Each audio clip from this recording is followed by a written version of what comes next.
Weekend के 2 दिनों में पाकिस्तान के खिलाफ भरपूर एक्शन हुआ है। भले ही भारत और पाकिस्तान के बीच बॉर्डर पर सीज फायर हो गया हो, लेकिन पाकिस्तान के खिलाफ भारत के एक्शन लगातार हो रहे हैं। इसी बीच अब जैसे जैसे वक्त बीत रहा है, वैसे वैसे पाकिस्तान का झूठ और भारत का सच दुनिया के सामने आ रहा है।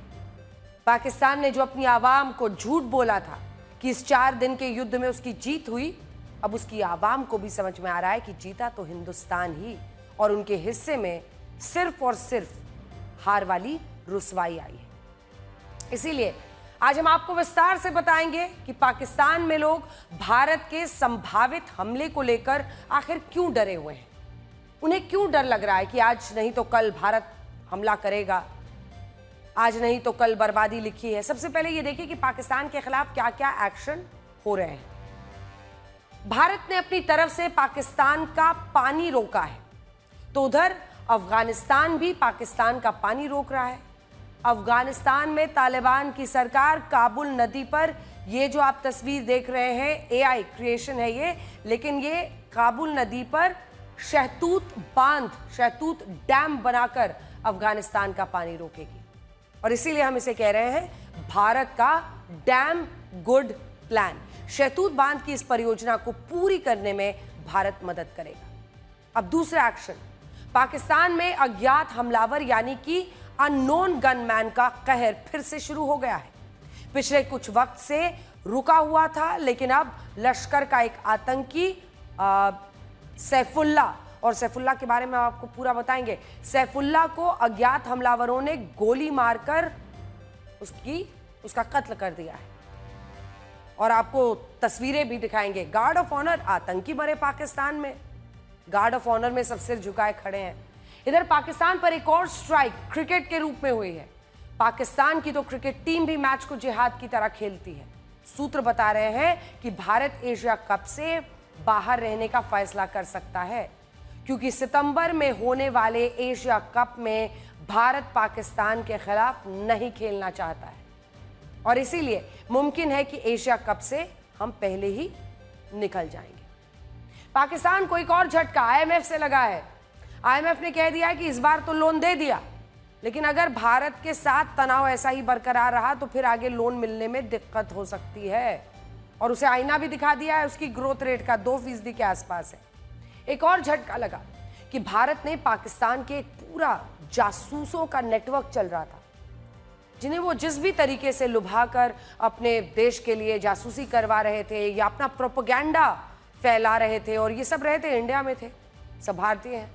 पाकिस्तान के जासूसी नेटवर्क का पर्दाफाश करना शुरू कर दिया है। भारत में ही पाकिस्तान के 11 जासूस पकड़े गए हैं। आरोप है कि ये पाकिस्तान के साथ कुछ महत्वपूर्ण जानकारियां शेयर कर रहे थे, और एक एक करके हम आज पाकिस्तान के खिलाफ हो रही इन कार्रवाइयों की बात करेंगे। लेकिन सबसे पहले आपको पाकिस्तान की ये हकीकत दिखाते हैं जिसे अब तक छिपाया जा रहा था। जब से भारत ने पाकिस्तान पर हमला किया, पाकिस्तान ने आतंकी ठिकाने तबाह किए, तब से लगातार पाकिस्तान की तरफ से भारत के ऊपर जीत का दावा किया जा रहा था।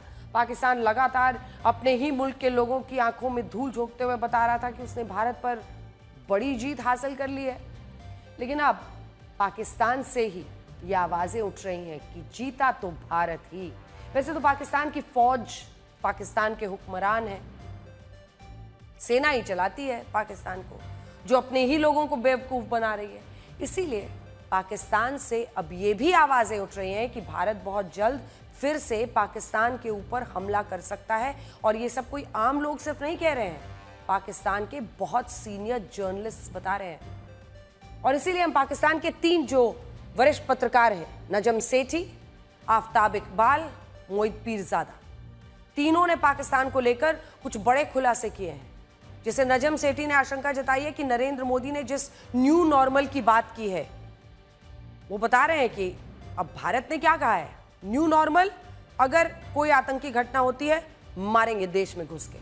अब ऐसे में नजम सेठी कह रहे हैं कि जिस न्यू नॉर्मल की बात प्रधानमंत्री नरेंद्र मोदी कर रहे हैं, उससे तो ऐसा लगता है कि जैसे ही हिंदुस्तान के खिलाफ कोई भी अटैक होगा वो पाकिस्तान पर हमला कर देगा। इसी तरह से आफ्ताब इकबाल ने तो पूरी दुनिया को बता दिया है कि पहलगाम में हमला करने वाले आतंकियों में पाकिस्तानी फौज का ट्रेंड कमांडो भी शामिल था। और मोहित पीरजादा वो अपने मुल्क के लोगों को बता रहे हैं कि अगर भारत के साथ ये युद्ध 48 घंटे और चलता तो फिर पाकिस्तान का एक भी एयरपोर्ट नहीं बचता। तो सबसे पहले आप नजम सेठी की बात सुनिए। नजम सेठी पाकिस्तान में एक बड़ा नाम है, एक्सपर्ट के तौर पर टीवी पर बैठते हैं, जरूरत पड़ने पर पाकिस्तान क्रिकेट बोर्ड भी संभालते हैं, इसीलिए बहुत ध्यान से सुनिए। नजम सेठी का दर्द और डर समझिए। वो प्रधानमंत्री नरेंद्र मोदी की न्यू नॉर्मल की डेफिनेशन से घबराए हुए हैं। प्रधानमंत्री नरेंद्र मोदी ने दुनिया को ये साफ कर दिया है कि अब ऑपरेशन सिंदूर भारत की तरफ से न्यू नॉर्मल है। इसी को लेकर पाकिस्तान को डर लग रहा है। पाकिस्तान का ये डर देखकर अच्छा लगा। कुछ डर अच्छे होते हैं। पाकिस्तान ने जिस तरह की हरकतें की हैं उसका डरना लाजमी भी है। भारत के साथ हुए 4 दिन के युद्ध को लेकर शहबाज शरीफ ने अपनी आवाम को कई तरह के झूठ बोले। हर बार हर रोज एक नया झूठ गढ़कर लाए। अपने देश में विजय जुलूस निकाल दिया। पाकिस्तान के रिटायर्ड क्रिकेटर से रैली निकलवा दी। 2-4 दिनों तक तो पाकिस्तानियों के मन में यह भ्रम बना रहा। उन्हें लगा कि हर बार सरकार झूठ बोलती है, इस बार तो हो सकता है हमने इंडिया को हरा दिया। लेकिन अब खुद पाकिस्तान के सीनियर जर्नलिस्ट अपनी ही सरकार के झूठ से पर्दा उठा रहे हैं, अपनी आवाम को बता रहे हैं कि आंखें खोलो, इस बार भी मायूसी ही हाथ लगी है क्योंकि जीत भारत की हुई है। अब तो भारत की इस जीत को लेकर शक पाकिस्तान के प्रधानमंत्री को भी नहीं है। 2 दिन पहले पाकिस्तान में खड़े होकर शहबाज शरीफ ने बहुत बड़ी गवाही दी है। शहबाज शरीफ ने कहा है कि भारत ने जब पाकिस्तान के एयर बेसिस पर हमला किया तो रात को 2:30 बजे आर्मी चीफ आसिम मुनीर ने फोन करके जगाया था। सोचिए, भारत के इस मिसाइल हमले का कितना बड़ा असर हुआ कि आर्मी चीफ को सोते हुए प्राइम मिनिस्टर को जगाना पड़ा। ऐसा इसलिए क्योंकि पाकिस्तान का आर्मी चीफ अंदर से बहुत ज्यादा डरा हुआ था, इसीलिए उसने रात को डरते डरते शहबाज शरीफ को जगाया, फोन लगाया और फिर कहा कि भारत ने मिसाइल अटैक कर दिया है, नूर खान एयरबेस को तबाह कर दिया है। अब सोचिए, इसके बाद भी पाकिस्तान की जनता को शहबाज शरीफ खूब झूठ बोलते रहे, लेकिन अब पाकिस्तान की आवाम को भी समझ में आ गया है कि उनके वजीर आजम ने खूब झूठ बोला और ये जंग तो हिंदुस्तान ने फतेह कर ली है। इसीलिए शहबाज शरीफ अपनी ही कही बातों पर ट्रोल हो गए हैं, पूरे पाकिस्तान में मजाक का विषय बन गए हैं। देखिए, 22 अप्रैल को अगर पाकिस्तान के आतंकवादियों ने पहलगाम में यह हमला नहीं किया होता तो आज ये स्थिति नहीं होती। बदले की ये पूरी कहानी शुरू हुई 22 अप्रैल से, जब पहलगाम में आतंकवादियों ने धर्म पूछ कर निर्दोष लोगों को बेरहमी से पॉइंट ब्लैंक रेंज पर सिर में गोली मारी थी, पत्नियों परिवारों के सामने। अब खुद पाकिस्तान के ही सीनियर जर्नलिस्ट ये बता रहे हैं कि पहलगाम हमला करने वाले आतंकियों में से कम 2 तो पाकिस्तानी थे और इनमें से एक तो पाकिस्तानी फौज का कमांडो रहा है। सोचिए, पाकिस्तानी सेना के फौजी आतंकी बने हुए हैं, जिहाद कर रहे हैं, हिंदुओं को धर्म पूछ कर मार रहे हैं, फिर भी पाकिस्तान कहता है कि वो खुद आतंकवाद का पीड़ित देश है। और बात उन अज्ञात हमलावरों की जो फिर से काम पर लग गए हैं। पहले ही भारत की मिसाइल स्ट्राइक से पाकिस्तान के आतंकी डरे हुए थे। हाफिज सईद और मौलाना मसूद अजहर तो 7 मई के बाद से ठीक से सोए भी नहीं। लेकिन अब पता चला है कि कल अज्ञात हमलावरों के कारनामों के बाद पाकिस्तान के आतंकियों में खौफ की मात्रा बहुत ज्यादा पाई जा रही है। ये जासूसों वाली नहीं, हम सैफुल्लाह की पूरी कहानी बता रहे हैं। जी हाँ, पाकिस्तान के सिंध में भारत का एक मोस्ट वांटेड आतंकी मारा गया है और आप इस शख्स के बारे में जानकर हैरान रह जाएंगे। नाम था रजुल्ला निजामनी उर्फ अबू सैफुल्लाह। वो लश्कर तैयबा और जमात का एक आतंकी था। सैफुल्लाह को पाकिस्तान के सिंध में अज्ञात हमलावरों ने गोली मार दी है। बताया जा रहा है कि जब अज्ञात हमलावरों ने सैफुल्लाह को गोली मारी, वो बहुत देर तक सड़क पर तड़पता रहा। पता नहीं उसके आतंकी हमलों में ऐसे न जाने कितने लोग तड़प कर मरे होंगे। लेकिन कहते हैं ना कि इंसाफ सबका होता है, सबका यही इंसाफ होता है। इसी तरह से कल सैफुल्लाह का भी इंसाफ हो गया। वो सड़क पर तड़पता रहा लेकिन उसे उठाने वाला कोई नहीं था। बहुत देर बाद जब उसे अस्पताल ले जाया गया, वो डेड डिक्लेयर कर दिया गया, मर चुका था। सैफुल्लाह कौन था, बहुत संक्षेप में ये भी समझ लीजिए। सैफुल्ला नेपाल में लश्कर के मॉड्यूल पर काम कर रहा था। वो नेपाल में विनोद कुमार के नाम से काम करता था। उसने नेपाली महिला से, नगमा बानू से शादी भी कर ली थी। पाकिस्तान में रहकर वो लश्कर के आतंकियों की भर्ती कर रहा था। सैफुल्ला 2006 में नागपुर के आरएसएस मुख्यालय पर हुए हमले में शामिल था। इसके अलावा 2008 में उत्तर प्रदेश के रामपुर में सीआरपीएफ कैंप पर हुए आतंकी हमले और 2005 में आईआईएससी बेंगलुरु पर हमले की साजिश का वही मास्टरमाइंड था। अब जरा ये भी देख लीजिए कि कैसे पाकिस्तान में आतंकियों को पूरा राजकीय सम्मान दिया जाता है। ये तस्वीरें सैफुल्ला के नमाजे जनाजे की हैं और देखिए कैसे सैफुल्ला के ताबूत को पाकिस्तान के झंडे में लपेट कर रखा गया है, जैसे कि वो पाकिस्तान का कोई शहीद फौजी हो। पता नहीं इतनी इज्जत वो आम फौजियों को देते हैं या नहीं जो मारे जाते हैं, या फिर चूंकि मारे जाते हैं भारत के अटैक में तो उनको छिपा कर रुसवा यूं ही विदा कर देते हैं। लेकिन इनको जब अलविदा कहने की बारी आती है तो सम्मान देखिए। पाकिस्तान में तो फौजी और आतंकवादी में फर्क नहीं है, दोनों ही जिहाद का काम करते हैं, दोनों ही पाकिस्तान के लिए जिहादी हैं। सैफुल्ला के ताबूत को पाकिस्तान के झंडे में लपेटा गया है, राजकीय सम्मान दिया गया है। बहुत से आतंकवादियों ने सैफुल्ला की नमाजे जनाजा में अटेंड करने के लिए पहुंचे। ये तस्वीरें लश्कर के सिंध कमांडर फैसल नदीम की हैं, जो हमने हाईलाइट किया हुआ है आपके लिए, जो पाकिस्तान के सिंध प्रांत के बादीन में सैफुल्ला के जनाजे में पहुंचा हुआ है। आप भीड़ में भी इन तस्वीरों में देख ही सकते हैं। लेकिन खबर यह है कि ऑपरेशन सिंदूर के बाद पाकिस्तान के आतंकवादियों में एक खलबली मची हुई है। उन्हें यह दिख रहा है कि जब उनका जो आका है हाफिज सईद, मसूद अजहर, उनके हेडक्वार्टर्स ही सुरक्षित नहीं है तो फिर उनकी सिक्योरिटी की तो बात ही क्या करनी है। इसीलिए खबर है कि ऑपरेशन सिंदूर के बाद पाकिस्तान में लश्कर के टॉप आतंकियों की सुरक्षा में पाक आर्मी और आईएसआई ने खूब इजाफा कर दिया है। पता नहीं, शायद जितनी उन्हें परवाह होगी अपने पीएम प्रेसिडेंट की जिंदगी की, उससे कहीं ज्यादा इनकी परवाह है। इसीलिए इनको वीवीआईपी ट्रीटमेंट वहां पर मिलता है। मोस्ट प्रोटेक्टेड पर्सन्स अगर कोई पाकिस्तान में है तो यही है, सबसे सुरक्षित, जिन्हें सबसे ज्यादा संभाल कर रखा जाता है। ऑपरेशन सिंदूर के बाद सैफुल्ला को भी लश्कर की तरफ से घर से ज्यादा बाहर ना निकलने को कहा गया था कि बाहर मत जाना। हाफिज सईद के बेटे तलहा सईद समेत इंडिया के सभी मोस्ट वांटेड आतंकियों की न सिर्फ सुरक्षा बढ़ाई गई है बल्कि उन सभी को ज्यादा मूवमेंट ना करने की भी पाकिस्तान के आईएसआई ने सलाह दी है। घर में ही रहें, जहां भी हैं छिपे रहें, क्योंकि उनको लगता है ऊपर वाला सब देख रहा है, भारत देख रहा है। ये बात पाकिस्तान की आर्मी को भी पता है कि आतंकियों को जरा सा मूवमेंट हुआ तो सीधा हश्र सैफुल्ला जैसा ही होगा, क्योंकि अज्ञात हमलावर काम पर लगे हुए हैं। पाकिस्तान पर स्ट्राइक सिर्फ भारत की तरफ से ही नहीं है बल्कि अब आईएमएफ ने भी पाकिस्तान पर नकेल कसनी शुरू कर दी है। भारत आईएमएफ से लगातार कहता रहा कि पाकिस्तान एक आतंकी मुल्क है, उसे लोन देने का कोई मतलब ही नहीं है। पैसा देना मतलब वो पैसा आप टेररिस्ट की फंडिंग कर रहे हैं, आतंकवाद फैलाने के लिए पाकिस्तान को वित्तीय सहायता देना होगा। लेकिन उस वक्त तो आईएमएफ को समझ में नहीं आया, लेकिन अब लगता है कि उसे भी पाकिस्तान का असली खेल समझ में आ गया है और इसीलिए आईएमएफ ने पाकिस्तान को बेल आउट की अगली किश्त जारी करने से पहले 11 नई शर्तें लगा दी और इसके बाद अब पाकिस्तान पर कुल शर्तें बढ़कर 50 हो गई हैं।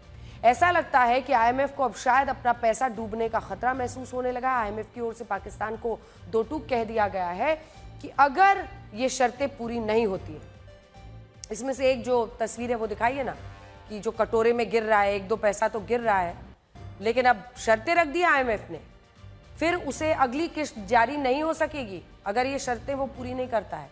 अब शर्तें क्या है देखिए। शर्त यह है कि पाकिस्तान को बिजली बिलों पर जो बिजली बिल हैं उनके, उन पर हाई सरचार्ज लगाना होगा, यानी बिजली और महंगी होगी वहां पर। आईएमएफ की बड़ी शर्त यह है कि वो पाकिस्तान का रक्षा बजट कम करना चाहता है। आईएमएफ चाहता है कि पाकिस्तान अपने कुल बजट को 12% ही डिफेंस पर खर्च करे, जबकि शहबाज सरकार चाहती है कि 18% बजट का हिस्सा रक्षा पर खर्च करे। आईएमएफ साफ साफ कह रहा है 12 पर लाइए इसको, 12% से ऊपर आप नहीं करेंगे, क्योंकि उनके यहाँ सेना को फंड करना मतलब टेररिस्ट को फंड करना। पाकिस्तान को अफगानिस्तान ने भी एक बड़ा झटका दिया है, उसके बारे में आपको बताएंगे। भारत ने यह तय कर दिया है कि पाकिस्तान को एक एक बूंद पानी के लिए तरसना होगा, इसीलिए पहले पाकिस्तान के साथ सिंधु जल समझौता रद्द किया गया। अब भारत ने पाकिस्तान में अफगानिस्तान से आने वाले पानी भी रोकने का फैसला किया है। कैसे, देखिए। भारत ने पाकिस्तान के खैबर पख्तूनवा प्रांत की जीवन रेखा काबुल नदी पर लंबित जो लालंदर शहतूत बांध परियोजना है, डैम परियोजना, उसको जल्द पूरा करने के लिए वित्तीय मदद की पेशकश की है। वहीं अफगानिस्तान ने कुनार नदी पर भी बांध बनाने की घोषणा कर दी है। इन दोनों नदियों पर बांध बनने के बाद पाकिस्तान के एक बहुत बड़े हिस्से को पेयजल के लिए, पीने के पानी के लिए अफगानिस्तान के रहमो करम पर रहना होगा। दोनों बांधों के लिए अफगानिस्तान को पाकिस्तान से किसी तरह की अनुमति लेने जैसी कोई बाध्यता नहीं है, वो खुद के बना सकता है। काबुल नदी की भौगोलिक स्थिति ऐसी है कि यहाँ बांध बनने से खैबर पख्तूनवा में पानी का एक बड़ा स्रोत बाधित हो जाएगा। शहतूत बांध परियोजना, जो डैम परियोजना है, उसके लिए भारत $236 मिलियन की वित्तीय और तकनीकी सहायता उपलब्ध कराएगा। चारों तरफ से पाकिस्तान को इस वक्त हम घेर रहे हैं और इसीलिए बार बार कह रहे हैं कि ऑपरेशन सिंदूर इज ऑन। पूरी दुनिया में चीन को एक ऐसे देश के तौर पर देखा जाता है जो कॉपी करने के मामले में नंबर 1 है। सारा माल उनका 80% 90% कॉपी किया हुआ होता है और वो भी नकली माल निकलता है। दुनिया में चाहे किसी भी चीज का आविष्कार हो जाए, कुछ ही दिनों में उसका सस्ता चाइनीज वर्जन आपको बाजार में दिख जाएगा। हूबहू नकल करने के मामले में चीन का मुकाबला नहीं है। अगर कभी नकल करने के लिए कुछ रेटिंग्स दुनिया में इजाद किए जाते हैं तो चीन का नाम सबसे आगे होगा। अब तो चीन ने अपने चेले पाकिस्तान को भी ये सब सिखा दिया है। नकल का चैंपियन पाकिस्तान अब भारत के हर कदम की नकल करता है। जिस तरह से हर मास्टरपीस की एक नकली कॉपी होती है, उस तरह से भारत के हर एक्शन की नकल पाकिस्तान ने की है। पहलगांव हमले के बाद भारत ने पाकिस्तानी नागरिकों को भारत छोड़ने के लिए कहा। पाकिस्तान ने नकल करते हुए अपने यहां मौजूद भारतीय नागरिकों को अपने देश लौटने के लिए कहा। भारत ने पाकिस्तानी नागरिकों के वीजा रद्द कर दिए। पाकिस्तान ने भी इस कदम की नकल करते हुए भारतीयों के वीजा रद्द करने शुरू कर दिए। भारत ने अपने यहां मौजूद पाकिस्तान उच्चायोग के अधिकारी को वांटेड घोषित कर दिया था। इसकी नकल करते हुए पाकिस्तान ने भी भारतीय उच्चायोग में काम करने वाले एक व्यक्ति को वांटेड घोषित किया। यही नहीं, आपको याद होगा ऑपरेशन सिंदूर और 4 दिन के युद्ध के बाद प्रधानमंत्री नरेंद्र मोदी आदमपुर एयरबेस गए थे। यहां उन्होंने पाकिस्तान ही नहीं, पूरी दुनिया को दिखाया कि पाकिस्तान का वो दावा कि आदमपुर बेस हमने डिस्ट्रॉय किया है, बर्बाद किया है, कितना झूठा था। सबसे बड़ा रियलिटी चेक हो गया, जिसमें आदमपुर एयरबेस और S-400 तबाह करने की बात की थी, वो सब गलत साबित हो गया, क्योंकि प्रधानमंत्री जहां पर मौजूद थे वहीं पर पीछे S-400 दिख रहा था। प्रधानमंत्री की तस्वीरों के पीछे S-400 देखकर पूरी दुनिया ने पाकिस्तानी सेना का झूठ पकड़ लिया था। पाकिस्तान ने इस मास्टरपीस की भी एक नया नकल तैयार की। शहबाज शरीफ, आसिम मुनीर, झाड़ फानूस में छिपाए हुए पाकिस्तानी टैंक पर चढ़कर नौटंकी करना शुरू कर दी। पूरी तरह से हारने के बाद भी शहबाज ने अपनी सेना को जीत की बधाई देनी शुरू कर दी माइक पर। कहते हैं कि नकल के लिए अकल की जरूरत पड़ती है, लेकिन पाकिस्तान तो पाकिस्तान है, अकल की बात यहाँ पर चलती नहीं। प्रधानमंत्री मोदी ने एयरबेस के अंदर जाकर सैनिकों का हौसला बढ़ाया था और शहबाज ने उसकी नकल उतारी, लेकिन नकल में अकल नहीं लगाई और इसीलिए पूरी दुनिया में, क्या अपने देश में, पूरी दुनिया में लोग इस वीडियो पर हंसने लगे, जिस तरह की नौटंकी करते हुए शहबाज शरीफ दिख रहा है।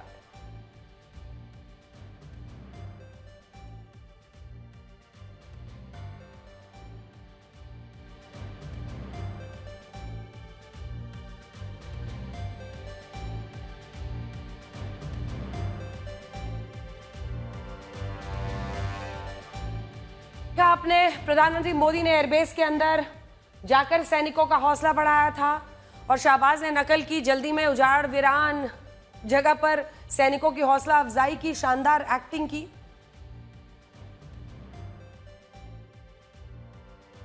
उसके अपने ही देश के लोग सोशल मीडिया पर शहबाज शरीफ को ट्रोल करने लगे, क्योंकि जो हौसला भारतीय सेना में है वो हौसला कहां से लाओगे।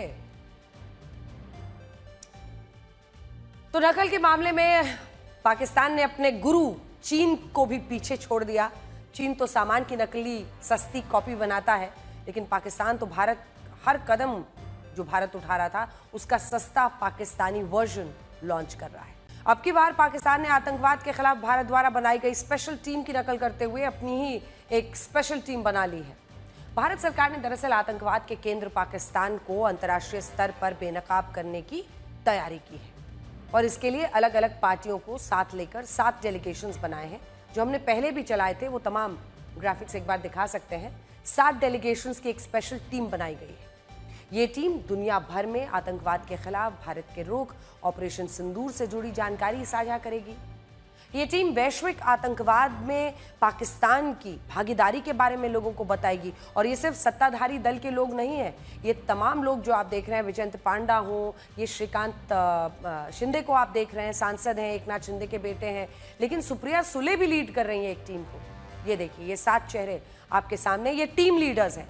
इनके साथ फिर कई सारे सांसद होंगे और हर टीम लीडर के साथ एक न एक मुस्लिम चेहरा भी डाला गया है। शशि थरूर की अपनी टीम है डेलीगेशन की, जो अलग अलग देशों में जाएगी। ऐसे ही रविशंकर प्रसाद की है, विजयंत पांडा की है, कार्यकारी अध्यक्ष जेडीयू संजय कुमार की है, कनिमोड़ी करुणानिधि की है, जो कि करुणानिधि की बेटी हैं, डीएमके की नेता हैं। सुप्रिया सुले जो कि शरद पवार की बेटी हैं, वो एक टीम लीड कर रही हैं और एकनाथ शिंदे के बेटे भी श्रीकांत शिंदे लीड कर रहे हैं। अब इसी की नकल करते हुए पाकिस्तान सरकार ने भी 8 लोगों की एक टीम बना दी जो भारत के ऑपरेशन सिंदूर पर झूठ परोसने के लिए 5 देशों में जाएंगे। उस देखा जाएगा तो भारत और पाकिस्तान की इन टीमों में 19-20 का नहीं बल्कि जमीन आसमान का फर्क है। ये फर्क आपको इसीलिए इसी बात से समझना चाहिए कि भारतीय डेलीगेशन का नेतृत्व शशि थरूर करेंगे और पाकिस्तानी डेलीगेशन का नेतृत्व बिलावल भुट्टो के हाथों में। अब इससे ज्यादा हम आपको क्या ही कहें। सच यह है कि इन दोनों की तुलना है ही नहीं और ये बात पाकिस्तान सरकार और वहां के समझदार लोग दोनों मानते हैं। भारत का डेलीगेशन आतंकियों की पनाह में सरकार चला रहे शाहबाज के लिए बड़ी मुसीबत है। इसकी वजह यह है कि भारत का डेलीगेशन दुनिया भर के देशों को पाकिस्तान और आतंकवाद के गहरे संबंधों पर जानकारी देंगे और इसके अलावा ऑपरेशन सिंदूर की जरूरत के बारे में भी वो बताएंगे। भारत के 7 अलग अलग डेलीगेशंस का नेतृत्व शशि थरूर, रविशंकर प्रसाद, विजयंत पांडा, संजय कुमार झा, कनिमोड़ी करुणानिधि, सुप्रिया सुले, श्रीकांत शिंदे कर रहे हैं। 7-8 मेंबर्स हैं। ये डेलीगेशन करीब 33 देशों के राष्ट्र अध्यक्षों से मिलकर पाकिस्तानी आतंकवाद की जानकारी देंगे। ये डेलीगेशन किन देशों में जाएंगे, इनकी एक लिस्ट भी अब हम आपको दिखा रहे हैं टेलीविजन स्क्रीन पर। भारतीय डेलीगेशन यूएनएससी में शामिल ज्यादातर देशों में जा रहे स्थायी सदस्यों में शामिल चीन को छोड़कर यह डेलीगेशन बाकी 4 देशों में जाएगा। आज विदेश सचिव हम आपको दिखा रहे हैं रविशंकर प्रसाद की जो टीम है, ये UK, France, Germany, European union बहुत अहम है, इटली, डेनमार्क, इन तमाम जगहों पर जा रही है। तो वहीं संजय कुमार झा की टीम इंडोनेशिया, मलेशिया, दक्षिण कोरिया, जापान, सिंगापुर, इन तमाम जगहों पर जाएगी। Shrikant Shinde UAE, Liberia, Congo, Sierra Leone, इन तमाम देशों में जाएगी उनकी टीम। शशि थरूर की टीम सबसे बड़ी और महत्वपूर्ण जगह डिप्लोमेटिक तरीके से अमेरिका, पनामा, गियाना, ब्राज़ील, कोलंबिया, इन तमाम देशों में जाएगी।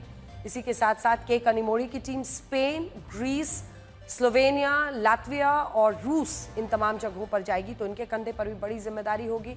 और सुप्रिया सुले मिस्र, कतर, इथोपिया, दक्षिण अफ्रीका, इन तमाम मुल्कों में जाएंगी। इनके ऊपर भी जिम्मेदारी कि कैसे वहाँ पर हर व्यक्ति के डेलीगेशन में 7 से 8 मेंबर्स हैं, जो बड़ी बातें हम आपको बता रहे हैं। और इसी के साथ साथ अगर आप देखिएगा तो डेलीगेशन में हर तरह के प्रतिनिधित्व को भी इस बार शामिल किया गया है। आज विदेश सचिव विक्रम मिस्री ने भी इस डेलीगेशन में शामिल सांसदों को ऑपरेशन सिंदूर और आतंकवाद के खिलाफ भारत के रुख की जानकारी दी, ताकि ये टीम स्पेशल 7 पूरी दुनिया को पाकिस्तान का असली चेहरा दिखा सके। भारत ने इंटरनेशनल घेराबंदी शुरू की तो पाकिस्तान तुरंत चीन के पास पहुंच गया। उसे मालूम है कि भारत जब उसका सच बताएगा तो सिर्फ चीन ही उसे बचाएगा। इसीलिए पाकिस्तान के उप प्रधानमंत्री इशाक डार बिना देर लगाए चीन पहुंच गए। यहां वो चीन के विदेश मंत्री से मुलाकात करेंगे। पाकिस्तान का कहना है कि इशाक डार के इस दौरे का मकसद क्षेत्रीय अस्थिरता पर गहरी चर्चा करना है, लेकिन पाकिस्तान के इस दावे पर कोई भरोसा कर नहीं पा रहा। सोचिए, पाकिस्तान जैसा देश जो आतंकवाद का इंटरनेशनल निर्यातक है, इंटरनेशनल एक्सपोर्टर कहते हैं, उस क्षेत्रीय स्थिरता पर एक ऐसे देश चीन से बात करने गया है जिसका पूरा इतिहास पड़ोसियों की जमीन कब्जाने से जुड़ा है। मतलब आतंकी देश और जमीन कब्जाने वाला माफिया देश, ये दोनों मिलकर क्षेत्रीय शांति की बात करेंगे। पाकिस्तानी उप प्रधानमंत्री के इस चीन दौरे पर बारीक नजर रखने की जरूरत है। इसकी वजह यह है कि कल अफगानिस्तान के कार्यवाहक विदेश मंत्री आमिर खान मुत्ताकी भी चीन जा रहे हैं और चर्चा इस बात की है कि वहां पर पाकिस्तान, अफगानिस्तान, चीन के बीच व्यापार, सुरक्षा सहयोग बढ़ाने को लेकर एक त्रिपक्षीय वार्ता हो सकती है। भारत को इस पर नजर रखनी होगी। इस मीटिंग को चीन की एक नई चाल के तौर पर भी देखा जा रहा है। दरअसल अभी तक पाकिस्तान के खिलाफ भारत को अफगानिस्तान का साथ मिलता रहा है और जिस दिन पहलगाम हमला हुआ था उसके बाद अफगानिस्तान ने इस आतंकी घटना की निंदा भी की थी खुलकर। ऐसा मुमकिन है कि चीन, पाकिस्तान, अफगानिस्तान के बीच सुलह की कोशिश कर सकता है। अब अगली खबर का रुख करते हैं। आपसे एक सवाल, आपकी नजर में सबसे बड़ा पुण्य क्या होगा? शायद वतन परस्ती, देशभक्ति को ही आप सबसे बड़ा पुण्य मानते हो, तो सोचिए सबसे बड़ा पाप क्या होगा? मुल्क से गद्दारी, इससे बड़ा पाप कुछ भी नहीं हो सकता। आतंकवादी देश का वो दुश्मन होता है जिसके बारे में हम जानते हैं कि वो हमारा दुश्मन है, लेकिन एक गद्दार वो दुश्मन होता है जो समाज के बीच रहकर उसी देश का हिस्सा होकर उसी की जड़ों को काट रहा होता है, बिल्कुल दीमक की तरह उसे खोखला करता है। आज ऑपरेशन सिंदूर के साथ साथ देश में ऑपरेशन गद्दार भी शुरू हो चुका है और देशभक्ति के पेस्टिसाइड के छिड़काव से देश के ये दीमक धीरे धीरे बाहर निकल कर आ रहे हैं, जिनका शरीर तो अभी भी भारत में है, लेकिन जमीर एक भिखारी देश के कटोरे के चंद सिक्कों पर बिक चुका है। देश में आज एक नाम बहुत चर्चाओं में है। ये नाम है ज्योति मल्होत्रा। आरोप है कि ये यूट्यूबर के भेष में एक भेदिया है जो पाकिस्तान के लिए जासूसी करती थी। हरियाणा की 33 साल की ज्योति मल्होत्रा को जासूसी के आरोप में गिरफ्तार कर लिया गया है। ज्योति मल्होत्रा से जुड़ा घटनाक्रम ऐसा है जो उनके किरदार को पूरी तरह से संदेह के घेरे में लाता है, क्योंकि मल्होत्रा पाकिस्तान जा चुकी है, कश्मीर की यात्रा कर चुकी है, पहलगाम का दौरा भी किया था। हालांकि कश्मीर या पहलगाम जाना एक सामान्य बात है, लेकिन सवाल इसलिए उठ रहे हैं क्योंकि वो भारत में पाकिस्तानी उच्चायोग के खुफिया अधिकारियों के संपर्क में आखिर क्यों थी। इसलिए उन पर राष्ट्रीय सुरक्षा को खतरे में डालने का शक पैदा होता है। पहलगाम हमले और उससे जुड़े घटनाक्रम के वक्त यही जिनकी तस्वीर आप देख रहे हैं, ज्योति मल्होत्रा, उसकी कई गतिविधियां जो है वो सुरक्षा एजेंसियों को संदिग्ध लगी। ऐसी खबरें हैं कि ऑपरेशन सिंदूर के वक्त वो पाकिस्तान के अधिकारियों के साथ लगातार संपर्क में थी। उन्हें व्हाट्सएप, टेलीग्राम और अलग अलग प्लेटफॉर्म से संवेदनशील सूचनाएं साझा कर रही थी। आपको सबसे पहले पहलगाम हमले पर ज्योति मल्होत्रा का ये बयान सुनना चाहिए, जिसे वो हमले के लिए आतंकवाद या पाकिस्तान पर सवाल नहीं उठा रही, बल्कि सुरक्षा तंत्र को लेकर सिर्फ प्रश्न पूछ रही है।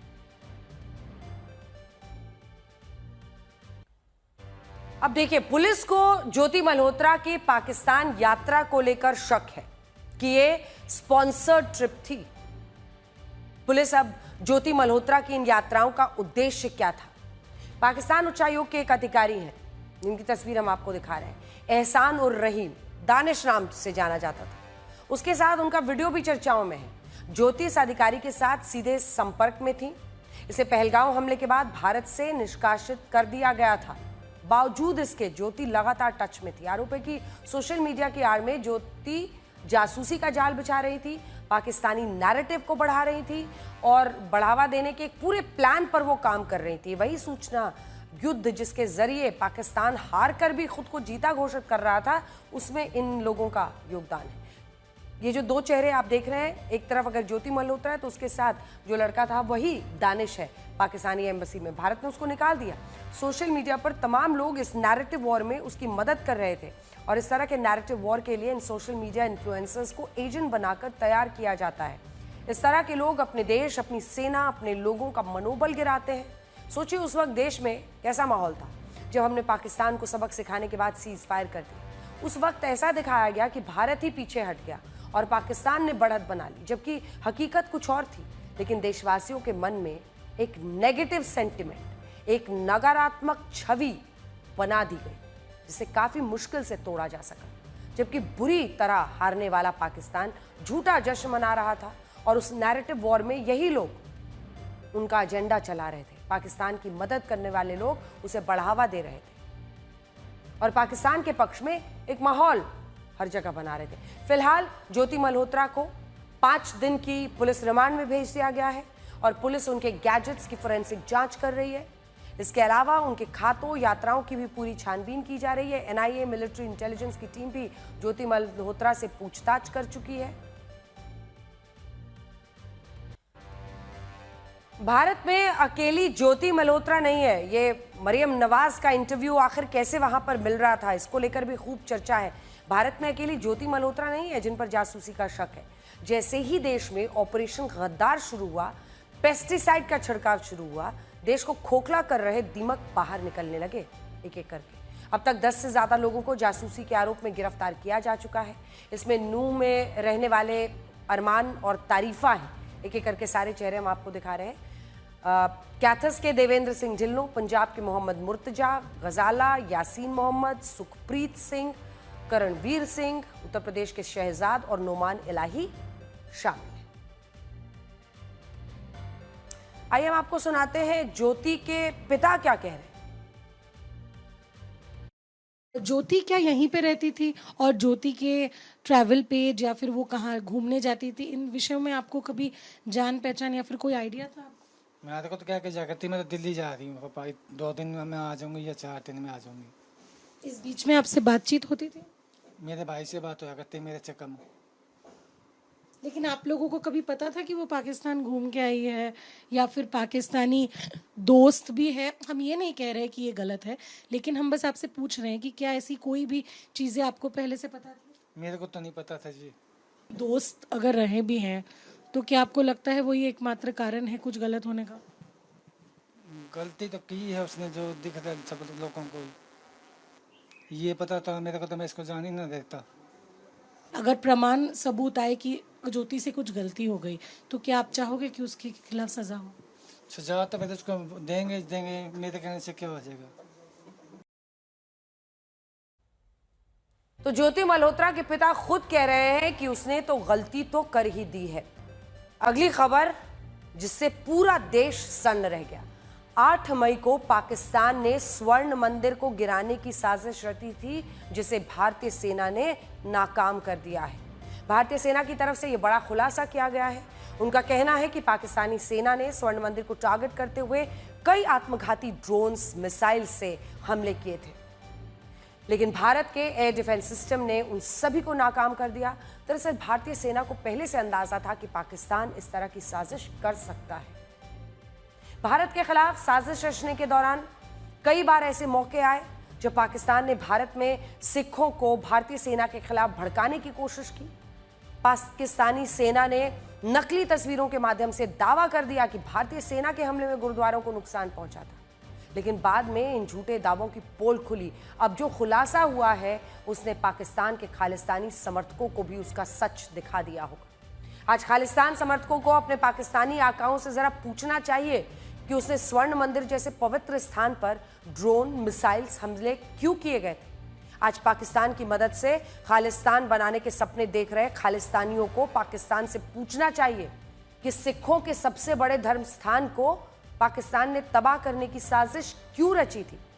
स्वर्ण मंदिर को अपने निशाने पर लेकर पाकिस्तान ने पूरी दुनिया के सिखों को भड़का दिया है। भारतीय सेना का दावा है कि जिन मिसाइलों में स्वर्ण मंदिर को टारगेट किया गया था उसे आकाश तीर L-70 गन जैसे एयर डिफेंस सिस्टम से मार गिराया गया। स्वर्ण मंदिर को रत्ती भर भी नुकसान नहीं पहुंचा। 7 मई की रात को हमने पुख्ता जानकारी मिली कि पाक किसी भी उचित और वैध टारगेट के ना होने के कारण भारतीय सैन्य ठिकानों को और सिविल इलाकों को, खास तौर पर धार्मिक स्थलों को निशाना बनाएगा। इसमें अमृतसर में स्थित गोल्डन टेम्पल सबसे अहम था। हमें अतिरिक्त जानकारी ये भी मिली कि गोल्डन टेम्पल के ऊपर वो भारी तादाद में ड्रोन और मिसाइल से हमला करेगा। इसीलिए हमने तुरंत आधुनिक, अतिरिक्त एवं उपयुक्त एयर डिफेंस को उपलब्ध कराया और रणनीति के अनुसार गोल्डन टेम्पल को चारों ओर से एयर डिफेंस की सुरक्षा दी गई।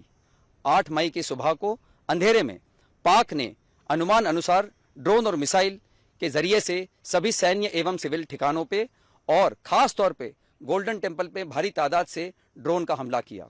क्योंकि हम इसके लिए तैयार थे, तो भारतीय सेना के आर्मी एयर डिफेंस के सतर्क और सशक्त योद्धाओं ने पाकिस्तान के नापाक इरादों को पूरी तरीके से ध्वस्त करते हुए ड्रोन और मिसाइल हमले को पूरी तरह से विफल कर दिया। तो भारतीय सेना ने ऑपरेशन सिंदूर के तहत पाकिस्तान में मौजूद सैन्य बेस और आतंकी ठिकानों को ही तबाह नहीं किया था, बल्कि उन्होंने ये भी सुनिश्चित किया कि पाकिस्तान की कोई भी साजिश कामयाब ना हो। और ये बहुत बड़ी बात है, क्योंकि स्वर्ण मंदिर को बचाने में हम कामयाब रहे। जम्मू और पंजाब सीमा इस पूरे माहौल में सबसे ज्यादा संवेदनशील बनी रही। हम आपके लिए वहीं से एक स्पेशल रिपोर्ट लेकर आए हैं, जिसमें आपको भारतीय सेना की वो शक्ति दिखेगी जिसने भारतीयों को गौरवान्वित किया, पाकिस्तानियों को दहशत से भर दिया।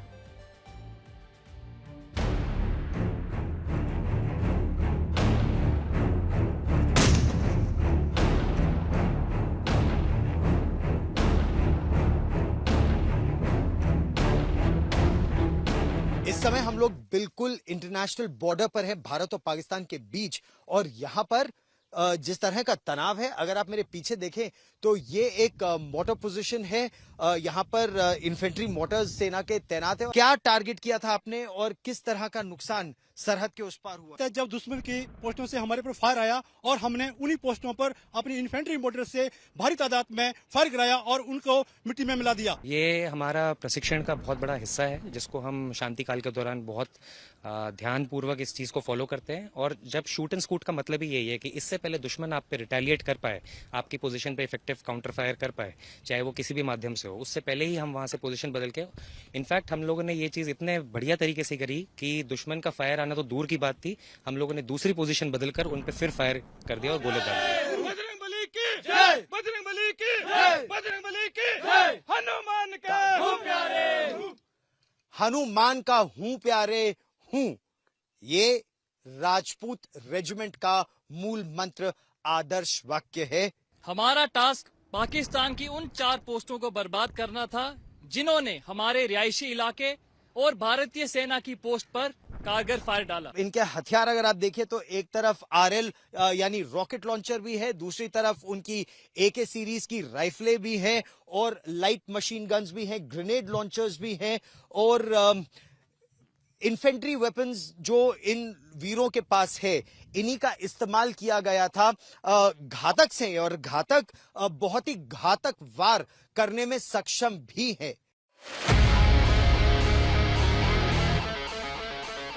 ऑपरेशन सिंदूर में जिस तरह से इंटरनेशनल बॉर्डर पर पाकिस्तान के एक के बाद एक पोस्ट तबाह किए गए, कहीं एंटी टैंक गाइडेड मिसाइल तो कहीं कार्ल गुस्ताफ रॉकेट लॉन्चर। और मेरे साथ इस समय वो वीर हैं जिन्होंने अपनी जान जोखिम में डालते हुए उन बंकर्स को बर्बाद किया। हमने लगातार दुश्मन को अपने फायर से अंगेज रखा। दुश्मन के कंक्रीट बैंकर से जो कि HMG का फायर आ रहा था, उसको लूप होल से हमने टेलीस्कोप द्वारा देख के लूप होल के अंदर एक से एक लगातार राउंड डाले, जो कि दुश्मन की पोस्ट बर्बाद कर दी।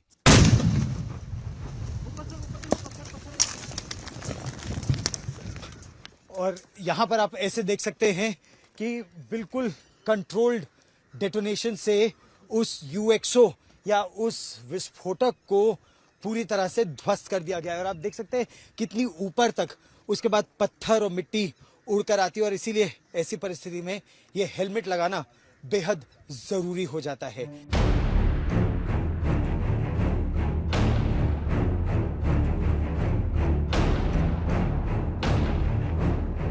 इस समय हम लोग एक LSV यानी लाइट स्पेशलिस्ट व्हीकल में हैं, इंटरनेशनल बॉर्डर के बेहद करीब। और इस तरह की गाड़ियां एक गेम चेंजर साबित हुई। ये मिसाइल फायर करने में सक्षम और बहुत तेजी से एक जगह से दूसरी जगह तक बख्तरबंद गाड़ियां हैं ये।